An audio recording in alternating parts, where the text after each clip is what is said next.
connecting neighborhoods across the Treasure and Magic Valleys, telling stories from within our communities. This is Good Morning Idaho. Good morning, Idaho. I'm senior reporter Roland Barris. Thanks for joining us this morning. We've got a lot to get to from our large team of neighborhood reporters, bringing more stories than anyone else. Like in just a moment, our Sahana Patel, following the trial of Mountain Home pastor Gregory Wayne Jones, accused of using his position in the church to sexually abuse women. And she speaks exclusively with a church member, recalling moments that she now sees as red flags. Plus, coming up on our next half hour, Riley Shoemaker speaks for the first time with the new City of Boise Parks and Rec director, who's focused on an $11 million levy heading to voters this November. Details on that all coming up. But first, let's get the latest on our weather. Isaiah Sharp.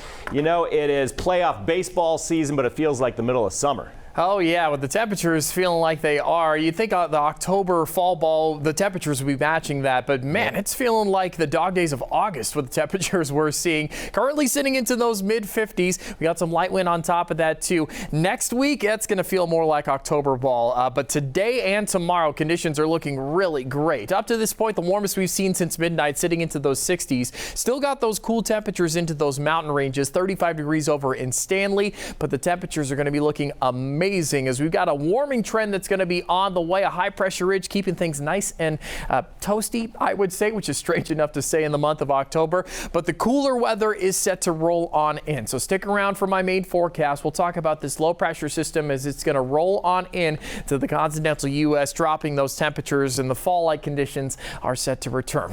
I'll be back in a moment. All right, so enjoy it while it lasts. Thanks, Isaiah. And we turn now straight to the case against Mountain Home pastor Gregory Wayne Jones.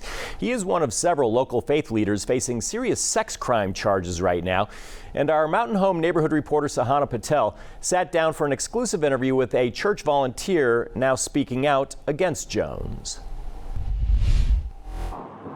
I'm your Mountain Home neighborhood reporter Sahana Patel, speaking exclusively with a volunteer from the Next Dream Center about what it was like working alongside the pastor accused of human sex trafficking. I wonder how many lies have been being told to our congregation this whole time. Whitney Owens volunteered at Next Dream Center and attended Liberty Christian Fellowship Church in Mountain Home, both ran by Pastor Gregory Wayne Jones and his family. Jones faces human sex trafficking and sexual assault charges and is currently out on $1 million bond. Court records Idaho News 6 got through a public records request say Jones used his position in the church to sexually abuse women, claiming it was a part of spiritual healing. The documents also say one of the victims was under 18. He was given a gift to lead in the church, and yet he used it to take advantage of many people. It was so traumatizing, this whole thing. Owens tells me she volunteered with children alongside Jones for about a year. And looking back, she says there were red flags. He never asked me to get a background check. I worked with these children for 20 hours a week. And I never had a background check. And I realized how many people were working with my child at this place who never had a background check.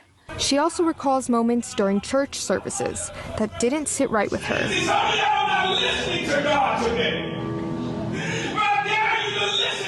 knew that somebody was watching on the video platform. I know that it is the main victim who came forward, and he was rebuking her in the sermon. He said something along the lines of, "How dare you criticize your spiritual father?" Back in August, Idaho News 6 spoke exclusively with a group of survivors outside the Elmore County Courthouse. Righteousness will win. That's where we first met Owens, who was there to show her support. The victims that have come forward, I am so grateful because I could see that the road that I was going down with him, opening myself up, being so vulnerable, allowing myself to be there so much of the time, not asking questions about the red flags that were there, that it could have happened to me. I reached out to both the defense and the prosecutor's office for a comment, but have not heard back. Jones initially pled not guilty, and in August, tried to strike a plea deal, which the judge denied. On behalf of the community and for yourself, is there anything you would like to say to him? How dare you? You stole so many good things from all of us, and you betrayed us, and you lied to us. Owen says she's moving forward one day at a time, but feels this case leaves a deep wound in the entire Mountain Home neighborhood. I do hope that our community can come back from this and we can find a way to support our children again and provide those things for them. Our kids deserve that.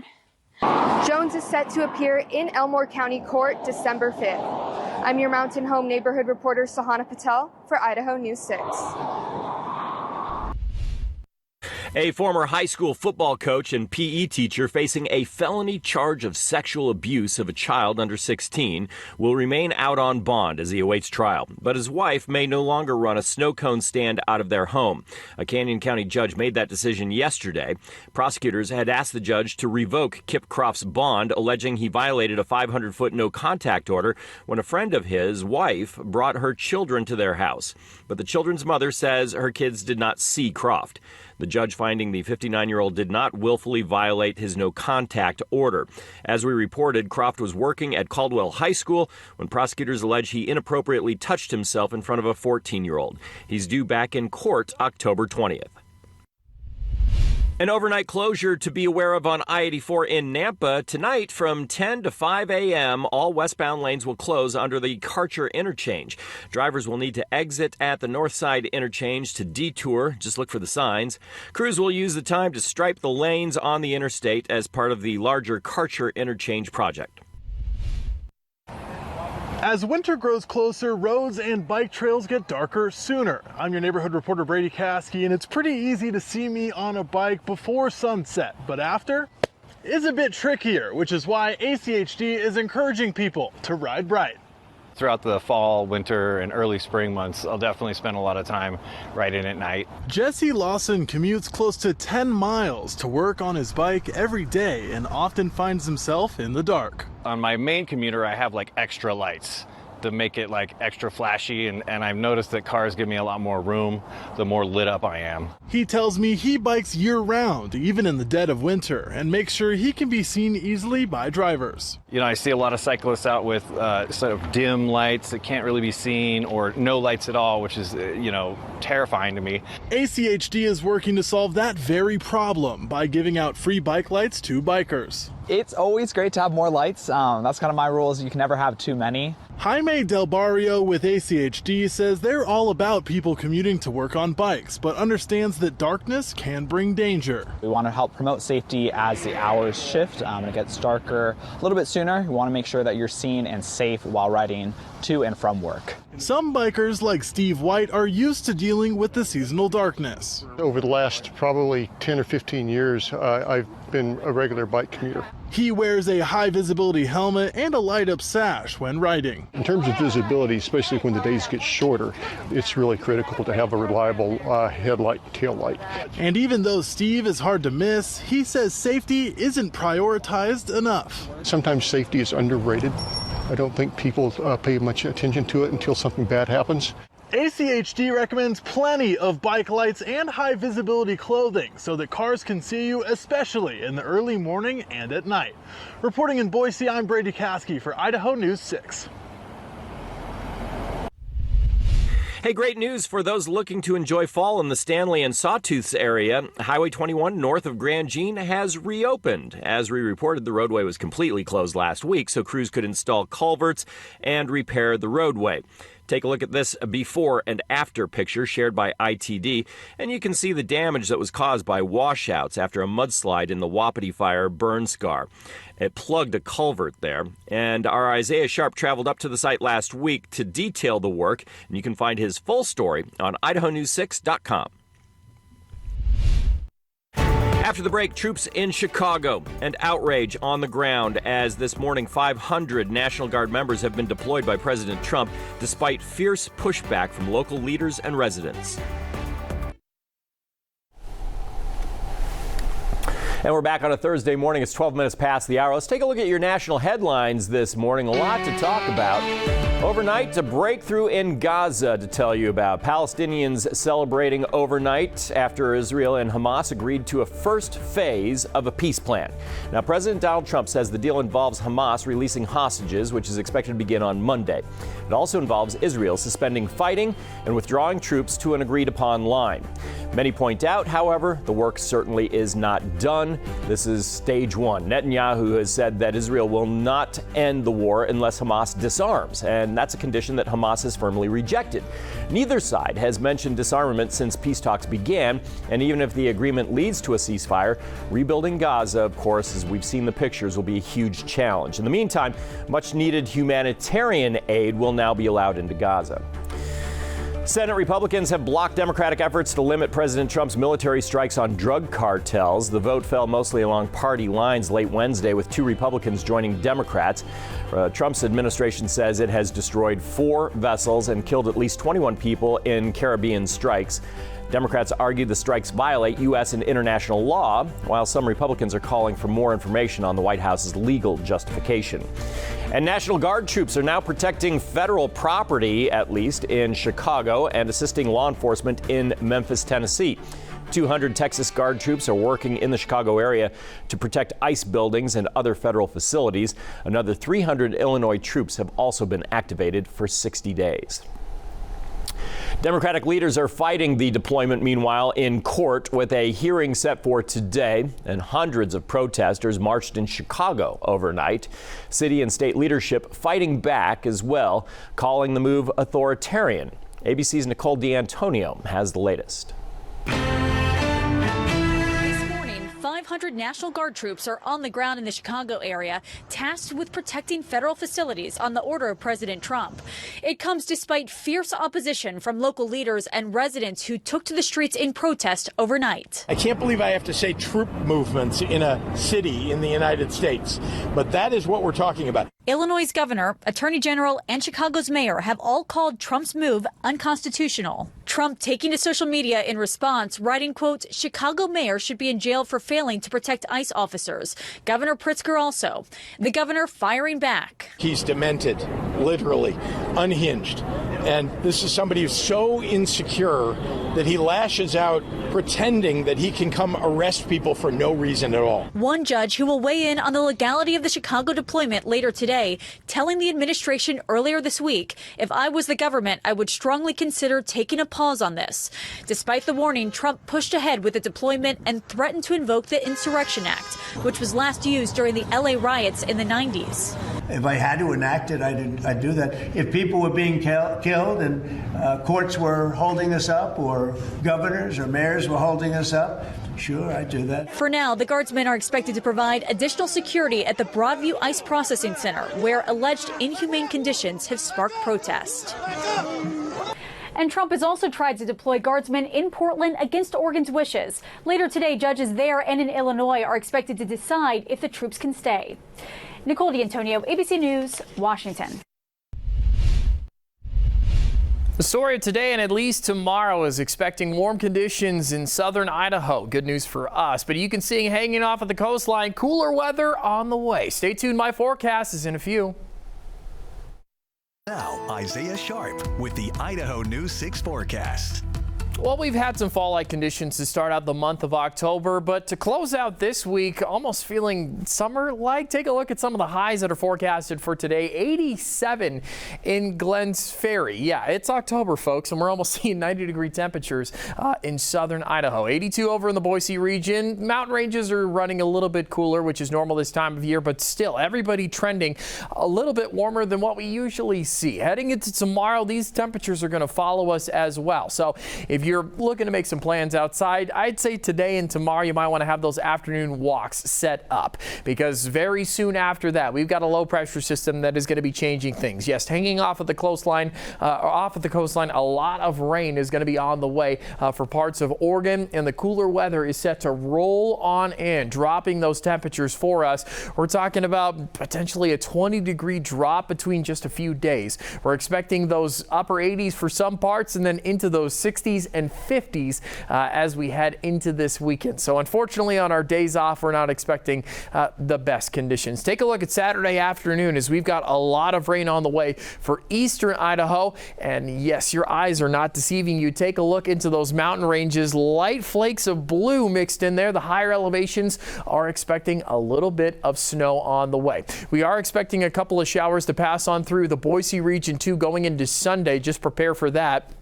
And even into those mountain ranges, seeing some of that snow pass on through. And then as that low pressure system makes its exit, another one set to roll on in heading into Monday. So we've got a very cool week expected for us. And take a look at some of the snow numbers, a half an inch up into those mountain ranges, a potential of 2 inches just to the north of McCall. That's some good news for all you skiing and snowboarding fans. If this is what the early season is looking like, we might see a little bit more on the way as we head into those cooler months. Going to be seeing cooler than normal conditions over the top of us and the hotter than normal conditions in our 6 to 10 day outlook. If you got plans to be going to Albertson Stadium, a cool night ahead is expected. 58 expected for your kickoff, 54 by halftime, and then temperatures dropping almost into the 40s. And really cool nights are ahead. Temperatures, like I mentioned, tomorrow looking great. Into the 80s we go, but Saturday 62, Sunday 58, and then pretty consistent 60s and upper 50s on the way for the rest of the work week. In Middleton, how 2 longtime locals are turning this land into a destination for the entire neighborhood. The Idaho News 6 Allergy Report is brought to you by Boise Valley Asthma and Allergy Clinic. A quick update on the pollen count and sage having a strong showing as we go into the month of October. It's been pretty consistent the last couple of weeks. Sage kind of being the main culprit when it came to the end of September and now even into October. Take a look. The only pollen type that was tracked out there at 407 is sage. So unfortunately, if you've got that sage allergy, it's probably going to be sticking around strong even as we head into the middle of October. For generations, one Middleton family has owned this land, and soon the small town will see big changes. I'm your neighborhood reporter, Victoria Rodriguez, learning how the Riverwalk Ranch Market is turning family roots into a hub for local businesses, dining, and a space for the community to enjoy.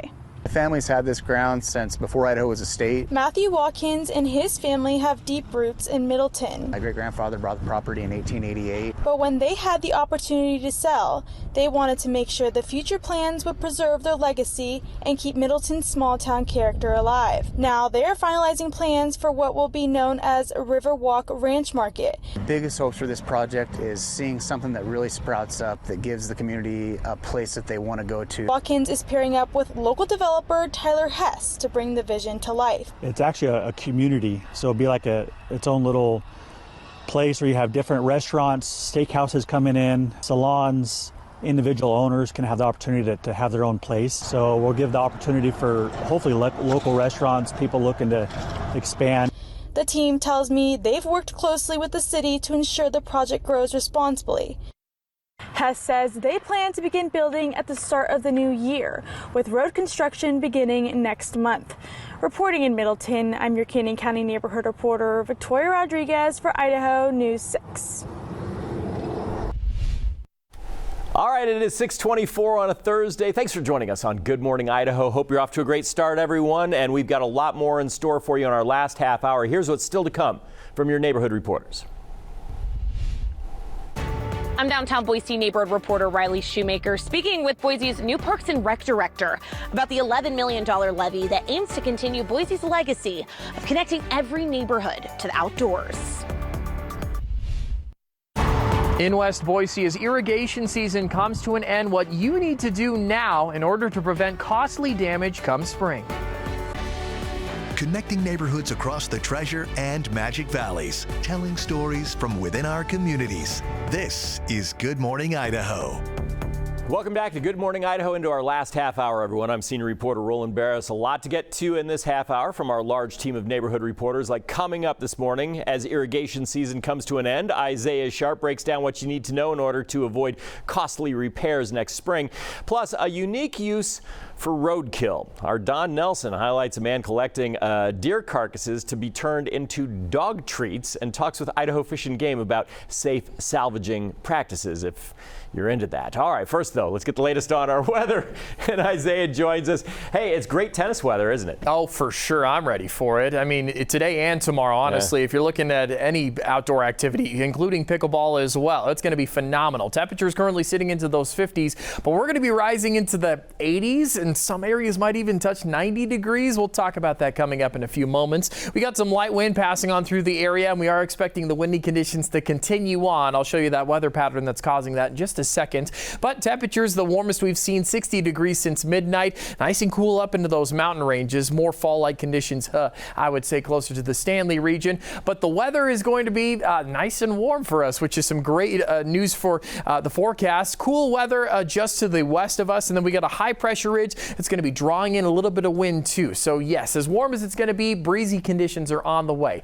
But as nice as this weather is going to be, it's not going to last because this will be making its way in, dropping those temperatures. I'll talk about that coming up in just a few moments. It is fall after all. Thanks, Isaiah. Appreciate it. To the news now. We turn to our Riley Shoemaker this morning, speaking for the first time with the new City of Boise Parks and Rec Director. And she says she's locked in on an $11 million levy that is heading to voters this November. How long is your walk to the closest park? City leaders say for a quarter of neighbors in Boise, it's not close enough. I'm downtown Boise neighborhood reporter Riley Shoemaker, and that's something Boise voters will keep in mind on Election Day, with an open space levy on the ballot. And it's one of the first big projects for Boise's new Parks and Recreation Director, Sarah Urkel. My love of the outdoors started when I was really, really young. Those formative years playing in the woods behind my house was really impactful. Urkel has worked with Boise's park department for nearly a decade, now stepping into the top job weeks before Boise voters weigh in on a new $11 million levy. The city will be asking voters for the third time in the last 2 decades to fund open space acquisition, to fund the protection of clean water. And then we have a unique opportunity with this levy to also thread in wildfire risk reduction. The measure would cost just under $10 per $100,000 of taxable property value each year, funding 4 main priorities: protecting clean water in the Boise River, reducing wildfire risks in the foothills, expanding open space, and building new pathways that connect neighbors to the nearest park.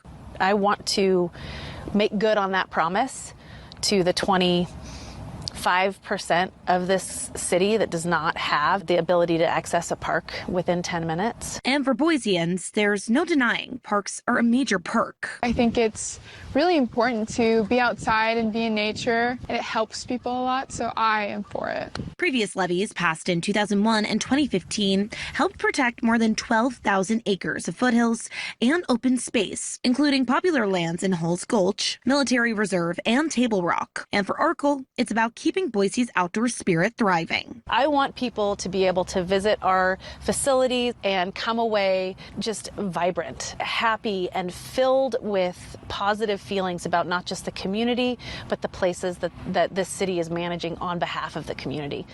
Boise voters will decide on that parks and open space levy on Election Day in November. If passed, it would be the first under Director Sarah Urkel's leadership. I'm downtown Boise neighborhood reporter Riley Shoemaker, Idaho News 6. Boise Parks and Rec also naming a new golf operations manager. An Idaho native, Chris DeClure, arrives with more than 25 years of experience. He'll oversee daily activities at the city's 2 public courses, Quail Hollow and Warm Springs. As the seasons change, temperatures are dropping, and if you happen to have in-ground sprinklers, you might want to listen up. I'm Isaiah Sharp here in West Boise, tagging along with an irrigation technician to learn about what you need to do now to prevent costly damage from showing up come spring. We're going to tap into the system here and then pretty much put compressed air into it, and then that will allow us to blow the sprinklers out. It's a busy time of year for Kurt Moyer. He's going from house to house in Treasure Valley neighborhoods, blowing out sprinkler systems. The process aims to remove excess water from underground pipes before freezing temperatures arrive. Essentially, this whole system has pressurized water in it right now, and when it starts to freeze, that water starts to expand and contract, and essentially will crack your guys' pipes. And the cost of fixing those cracked pipes could be costly. Easily hundreds, potentially thousands for sure. Moyer says that the first few freezes of the season won't cause any major damage, but getting ahead of the colder weather is the best bet. In West Boise, I'm Isaiah Sharp for Idaho News 6. For Idaho News 6, I'm senior reporter Don Nelson. It's that time of year to be on the lookout for wildlife crossing busy Idaho highways. But what do you do when you come across roadkill? My buddy makes dog treats out of roadkill. Close to Shadow Valley Golf Course, we noticed someone had just hit and killed a deer on Highway 55. This gentleman was not the one who hit the deer, but under Idaho state law, he can claim it. I have carried deers bigger than this out of woods by myself. If they want to, they can salvage that animal. Rick Ward, Fish and Game State Wildlife Manager, says if you happen to be involved or see wildlife being hit, here's what you do. If everybody's okay, they pull off to the side of the road, check to make sure everything's okay. If that animal is dead and still in the road, that's creating another safety hazard.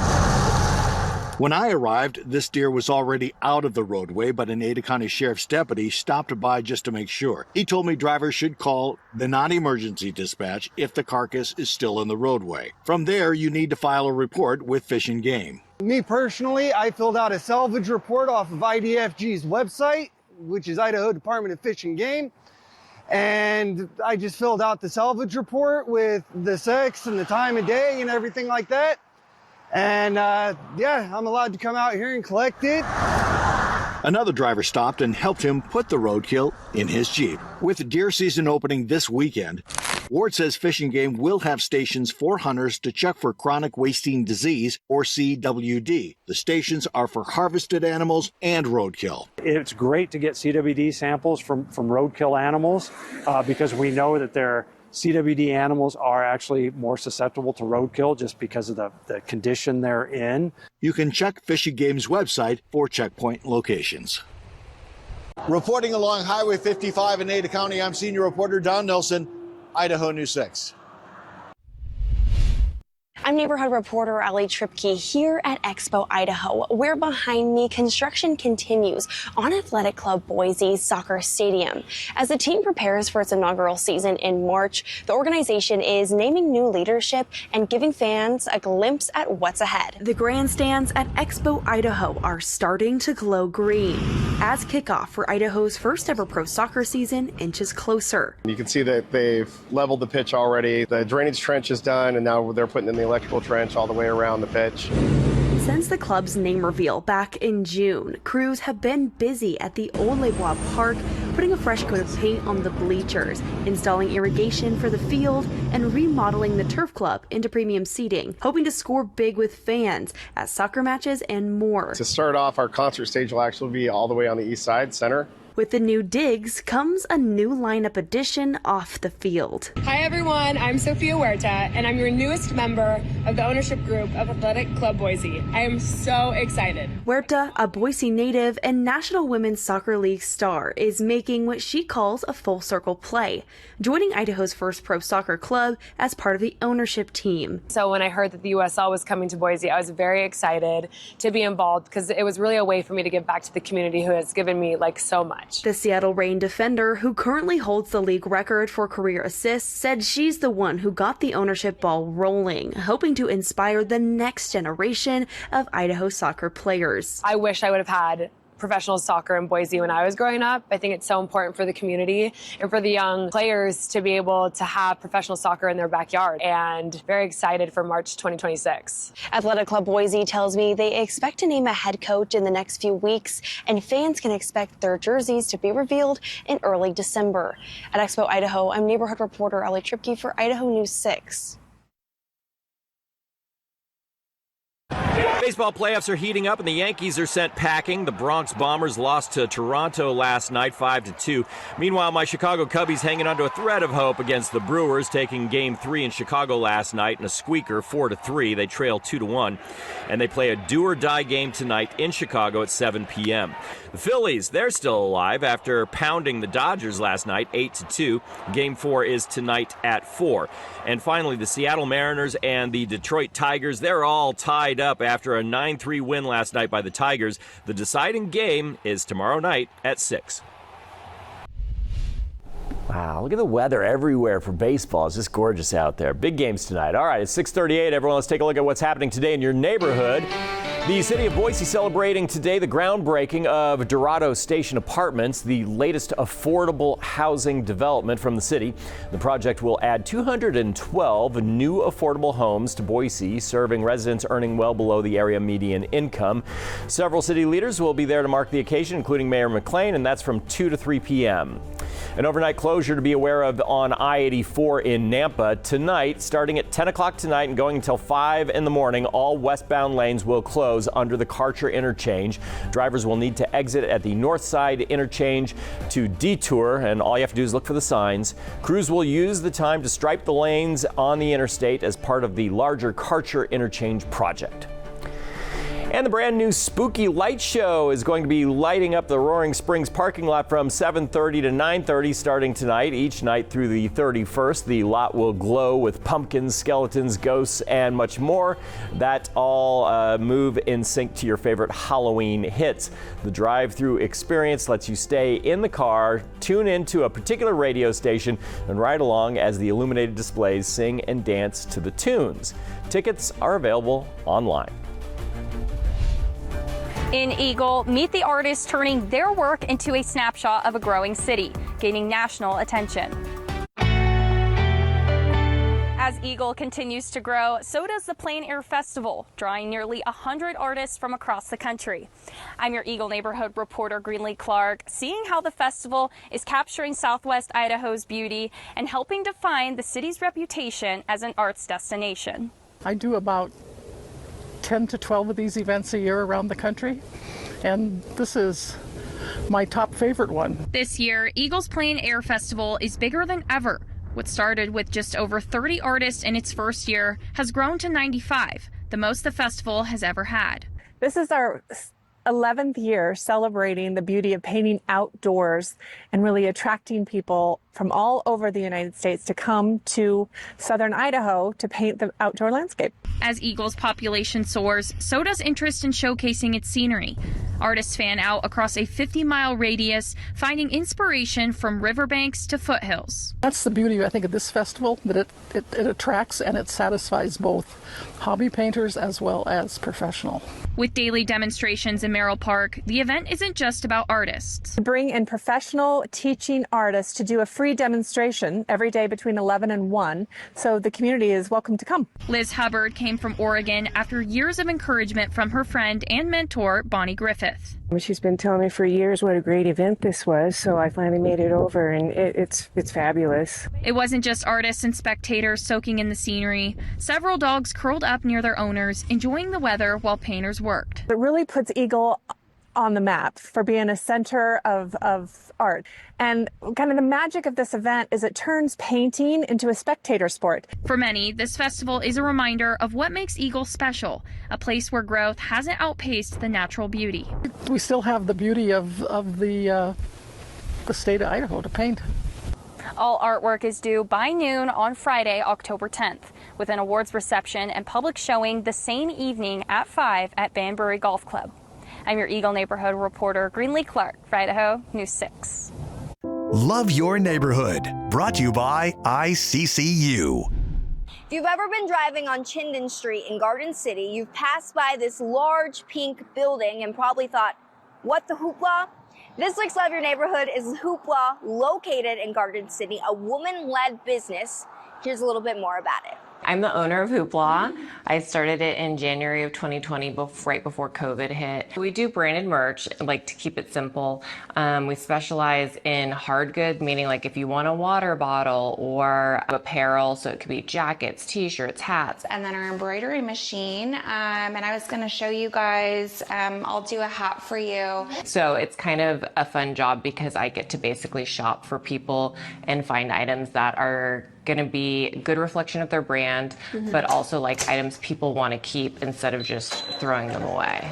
So once you get to know somebody and know their target audience and know what they're trying to accomplish, it's a lot easier to customize things that are gonna help them be successful. We're very a girls club instead of like the old boys club. I was kind of afraid to use the color pink even though I liked it because I thought, oh, corporate people aren't going to like it. And he said, this is your business. You should do what you want.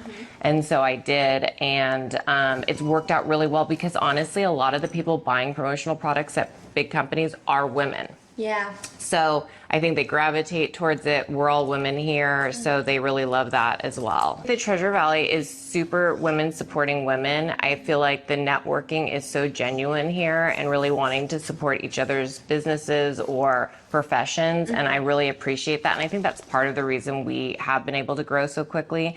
We are not competitive at all. So although we are technically sales, it doesn't really feel like it because we all have our own clients and we all lift each other up and help wherever is needed. We're like totally a family, so it's really fun. That's awesome. And that's a wrap on this week's Love Your Neighborhood. Hoopla is located right here in Garden City. If you want to learn more about them, you can head on over to idahonews6.com. Sophia Cruz, coming from Garden City, Idaho News 6. Now, Isaiah Sharp with the Idaho News 6 forecast.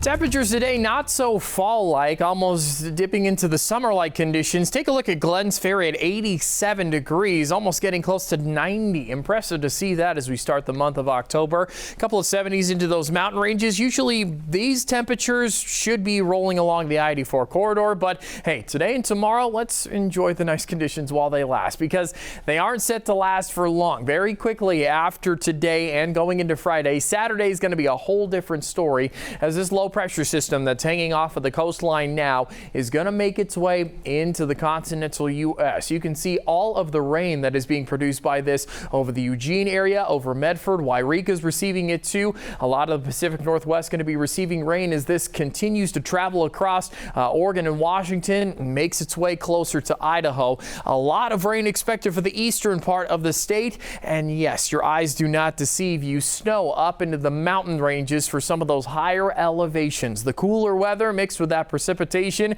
you know what happens when that occurs. A lot of rain expected for the Pocatello region going into Saturday as well. Something to pay attention to, but even up into Montana, they're going to be receiving a fair bit of rain and snow. Take a look at all of that blue that Great Falls, Helena, and Bozeman is going to be getting. And yes, Idaho is going to be a part of the fun too. Up into the McCall region, they're expecting a potential of about 2 inches maybe on the way for some of the highest elevations. And yes, showers expected for the Boise region as well. And as quickly as that low pressure system makes its way out of Idaho, another one expected to roll on into Oregon and still going to bring in those cooler conditions.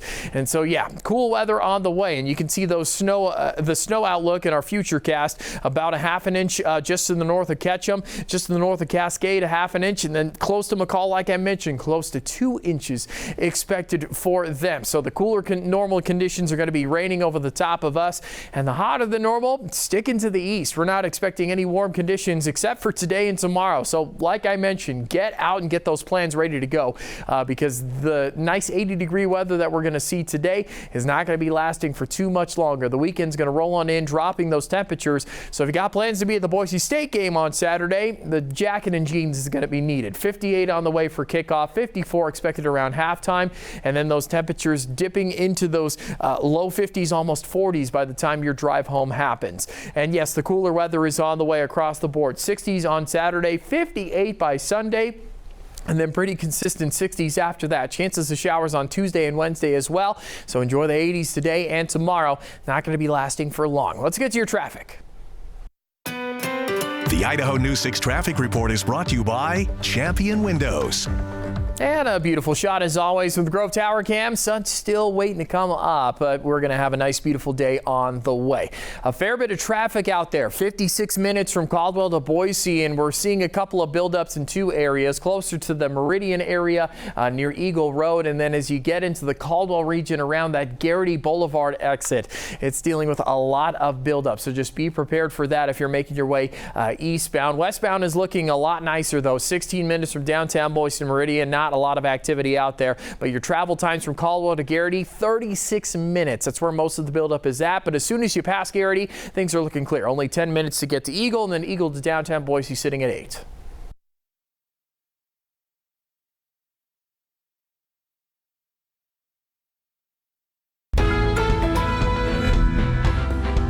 In this morning's GMA First Look, antifreeze murder plot.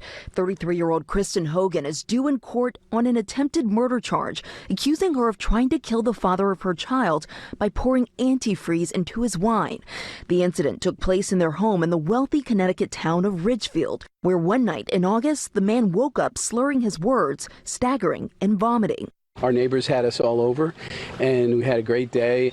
And to hear this is just mind-blowing. Blood tests later revealing the presence of ethylene glycol, a toxic substance in antifreeze. Connecticut State Police also found ethylene glycol was detected in the wine. His neighbors shocked they knew nothing about the encounter until recently. He was out here like he usually is and he didn't say anything. And coming up at 7 a.m., we'll have the very latest on the investigation. With your GMA First Look, I'm Morgan Norwood, ABC News, New York.